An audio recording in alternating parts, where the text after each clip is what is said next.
happy Sunday. I hope that wherever you are and whatever you are doing, you've had a better week than we've had here at the channel. It has been, honestly, it has been one of the hardest weeks I think we've ever had to experience.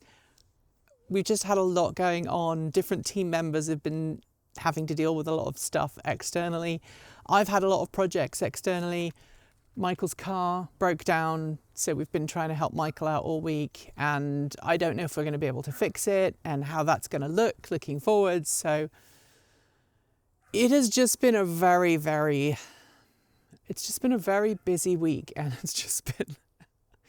I'm looking forward for it to be over. Let's just leave it at that. But that is not what I want to talk to you about today. Well, kind of, sort of. So this is Michael's only car, right? It's his Chevrolet Volt with a V, and he drives this to get to here every day. He lives about 35 miles from me. He actually has to travel the furthest to get to work, because obviously Kate works from her home up in Washington State. Erin works from home. Michael has to come to the office because he works with video, and it's very difficult to remotely send video files. In fact, I'm going to have to send Michael the video files for this, and it's just going to be a nightmare for him to get those video files and get them sent over, and then for him to send them back to me. It's long and complicated. Let's just leave it at that. But so without a car, Michael is now forced to choose an alternative method of transit, and he doesn't have another vehicle available to him. He does have a motorbike, but that motorbike has not been on the road for a number of years. So he's basically left with a choice of using a bicycle, walking, or using an e-scooter that he purchased for his partner several years ago, but that his partner doesn't like riding, so Michael uses it sometimes. And it got me thinking about how we travel around, and some statistics that I read a while back that suggested if you own an electric car, because they are so much more affordable to drive, you will tend to drive more than you would if you had an internal combustion engine vehicle. So you spend more time behind the wheel, more time driving, and I think that's probably true of me. And that led me to the question of, okay, so if I'm spending more time traveling by car, that probably means I'm being less mindful of my body when I'm traveling, and maybe I'm walking and cycling and using alternative forms of transit less. And that got me to the thought of, do you actually walk places? Do you leave the car at home and walk? And if so, what is your experience like? So where I live here, there's no sidewalks, there's no pavement, it's just the road. And so walking for me is a bit of a risk, because people tend to drive up rural roads quite quickly. I know I do, especially if you know the road. And so from a safety point of view, it's a risk to walk on roads that don't have pavements next to them or sidewalks. I know in the UK, I grew up on a farm in the middle of nowhere, and I used to have to walk to school on a very busy road that had no sidewalk, and regularly people would complain to the school, and the school would ring up my parents and complain to them. And my mum had to turn around and say, we don't own a car. We didn't own a car as I was growing up. And so the school ultimately ended up providing a taxi for me to get to school, because it just got sick and tired of people calling up and complaining to the school. It was about like a 4 to 5 mile walk most days, and the school was like, nah, we're just gonna get you a taxi. So I'm not necessarily talking about people walking to commute along dangerous routes, but if you do live in a major city, do you walk places? My mum still lives on the farm that I grew up on, and she will regularly, as she doesn't drive, and she is a senior now, she walks to the local town to get her prescriptions, her medical prescriptions. She will walk to catch the bus, because the bus doesn't obviously stop on the farm. She has to walk to a bus stop to catch the bus. And she will regularly cover 2-3 miles in a day without even thinking about it, just walking. And I think that's kind of unusual. So I'm curious as to if there's anybody watching here who covers that kind of distance regularly just because they enjoy walking. They don't want to have to pay for parking. If you live in Europe, you'll be familiar with the idea that parking is incredibly expensive in most cities. And so you just you park out of city and walk in, or maybe you leave the car at home and walk to the train station. So I want to know about your walking journeys. And additionally, if like me, you've been on a bit of a weight loss program, I would love to know if you if you started walking more, if owning an EV kind of got you into that bad habit where you just jumped in the EV to drive a mile down the road when you could have just walked instead.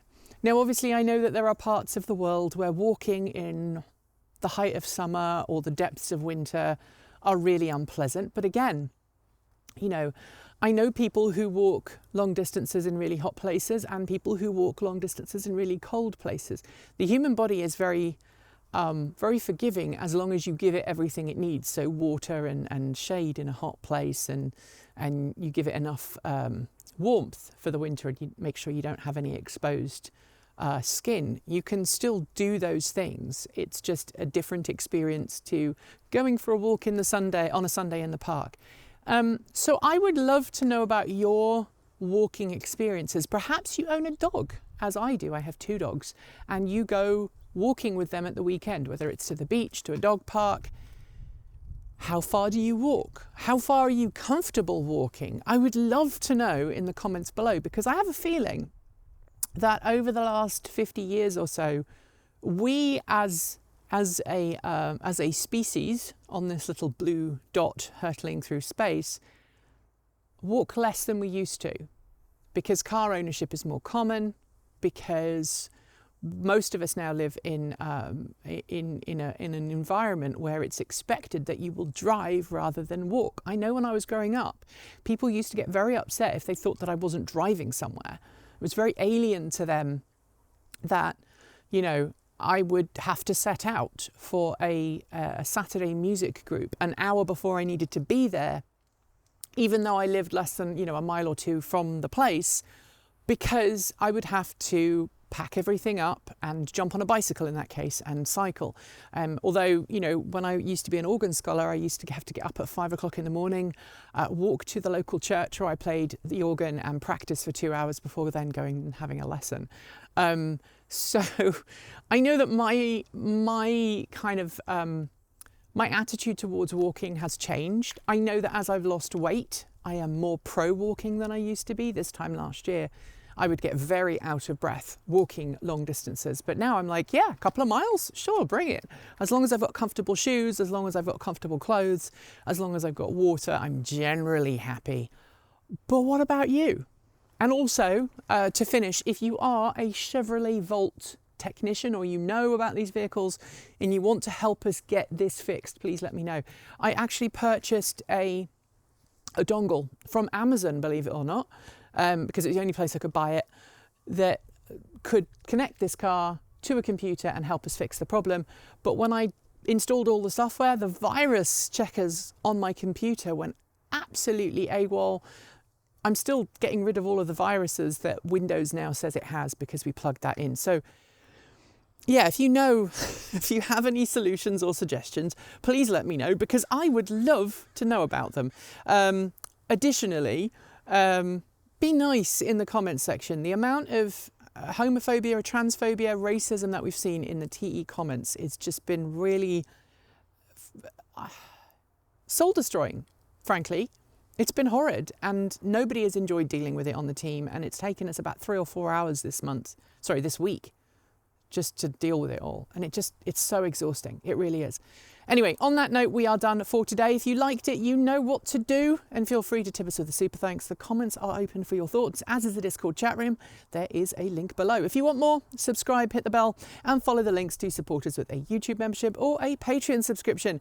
You'll also find links to our Ko-fi and Bitcoin and our SAG store, and do check out our Mastodon server. It's very cool when it works. Someone's been attacking it this week again. It's been a week. Scrolling on my right is the list of amazing charged up supporters, and shout outs go out to our self-driving tier supporters, Mike Weeder, Tony Moss, Linda Irish, Sean Tucker, Patrick Boyarski, Paul Nelson, Chris Maxwell, Brian Newton, Michael Goad, Bennett Elder, Andrew Martin, Pedro Moore, Pinheiro, Brophy Wolf, Chris and Michael Johnson, Tesla in the Gong, Dan Blair, Peter Dillinger, Gordon C, Stephen O'Donoghue, Kyle Hodgson, Anthony Coates, Ray Jean Fellows, Denny Hyde, Chris Centaur and Jim Burness. Finally, super out of this world thanks to our top tier supporters. They are Robert Flannery, CPU Freak, 101, Andrew Glenn, who was an astronaut. I don't know if it's the Andrew Glenn who was an astronaut. Anyway, Anonymous Freak, JP Fagerback, Joe Bresney, John Lyons, Rory Litwin, Kevin Burrowbridge, Dave Kitchen, Aaron Hahn, Laura Reynolds, Marcel Ward, Matthew Drobnak, Paul Conway, Reggie Watts, who is the Reggie Watts, and Will Graylin, and of course, last but not least, Ian. I will be back soon with more content, as will the rest of the team, but until then, keep evolving.